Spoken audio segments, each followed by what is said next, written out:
अपाय कहानी। खाखड़ गांव का चौराहे वाला घर और पंकज। खाखड़ गांव के बीचों बीच चौराहे पर बना विशाल घर कभी लक्ष्मी लाल जी जैन का था।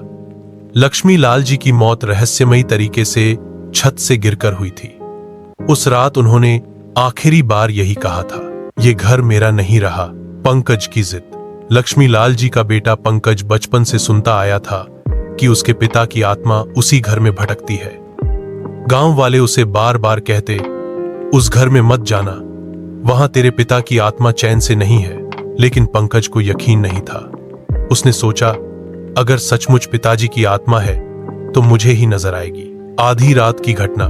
एक रात पंकज अकेले उस घर में चला गया। बरामदे में अंधेरा था पर हवा बहुत ठंडी हो गई थी। अचानक उसे लगा किसी ने पीछे से पुकारा, पंकज। वो कांप गया लेकिन हिम्मत करके अंदर बढ़ा। घर के आंगन में पहुंचते ही उसने देखा एक बूढ़ा आदमी सफेद धोती और साफा पहने बीच आंगन में खड़ा था। उसका चेहरा वही था जो पंकज ने तस्वीरों में देखा था। लक्ष्मी लाल जी, उसके पिता।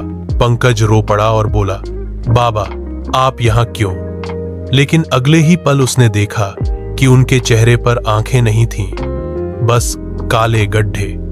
पिता की आवाज आई, पंकज तू आ ही गया, अब ये घर तेरा है और तू भी हमेशा यहीं रहेगा। डरावना अंजाम।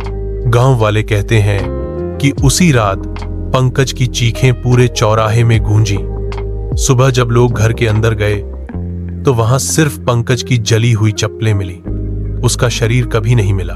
तब से गांव में मान्यता है कि लक्ष्मी लाल